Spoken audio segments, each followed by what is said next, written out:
The world today is divided. There is a cultural battle going on. On one side, we have superstitious nut jobs who won't let go of the past. And on the other, we have those enlightened individuals who accept modern science and are willing to follow the evidence where it leads.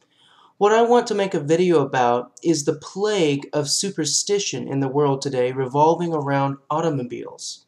As you are all no doubt aware, there have been old wives' tales circulating ever since the first automobiles came about, that human beings were responsible for creating them.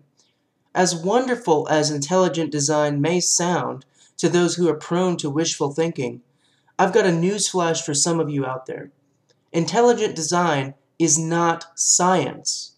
If we're going to be scientifically minded, we must always search for naturalistic explanations for what we see, and not just resort to "someone must have built it."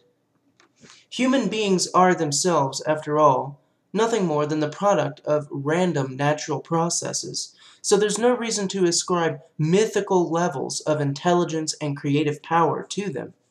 Are humans capable of single-handedly producing something as intricate and complicated as a car or truck? Of course not. Let's get down to the scientific truth. Unfortunately, as of yet, scientists haven't arrived at a conclusive explanation for where the first automobile came from. Possibly, the first primitive automobile factory was assembled after a natural disaster, such as a mudslide, caused large amounts of raw materials to come together in just precisely the right manner. Whatever happened, the first automobiles were very primitive, being driven forward by steam power rather than internal combustion. What happened next was one of the most interesting moments in all of natural history. A symbiotic evolutionary relationship developed between humans, who came to rely on automobiles for transportation, and the automobile factories themselves. As humans began to become more and more dependent on automobiles for their daily lives, they began to shift their population centers to the areas most prone to the kinds of natural disasters that created automobile factories in the first place. In this way, it's easy to see how it became common to find automobiles and humans in the same places. Humans and their collective needs actually helped drive the evolution of the automobile forward by selecting the factories that produced the most useful and effective automobiles. As better factories formed, humans migrated to those areas producing them and ensured a steady stream of natural resources needed for production, as well as protecting them from damage.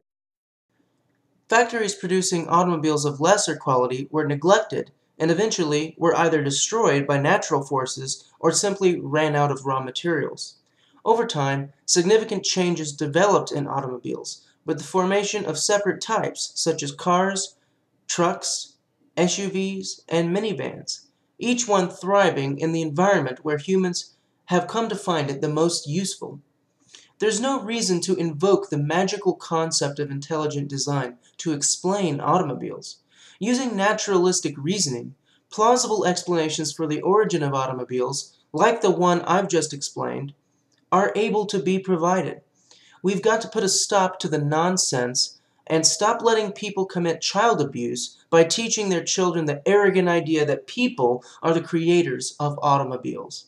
If we don't put our foot down here, people are going to start saying humans are responsible for everything, even computers and the internet. What about the arguments of intelligent design advocates? For example, they say that automobiles are too complex to have arisen by chance. Nonsense. Random things happen all the time. For example, out of all of the possible minutes of the morning, I got up this morning at 6:31 a.m. and I went downstairs exactly 2 minutes later, and I made sausage and egg biscuits for breakfast. The probability of all these exact factors coming together in one morning is infinitesimally low, yet it happened. I say this to point out that merely because the compound probability of a specific set of factors may be very low, it's not the same thing as saying it's impossible or that it didn't happen. Second, what about all the reports of people claiming to have worked in automobile factories or having seen people drawing up the blueprints to design new cars, or things of that nature. It's all hearsay and wishful thinking. If people want to believe something enough, they're going to invent the stories to back it up.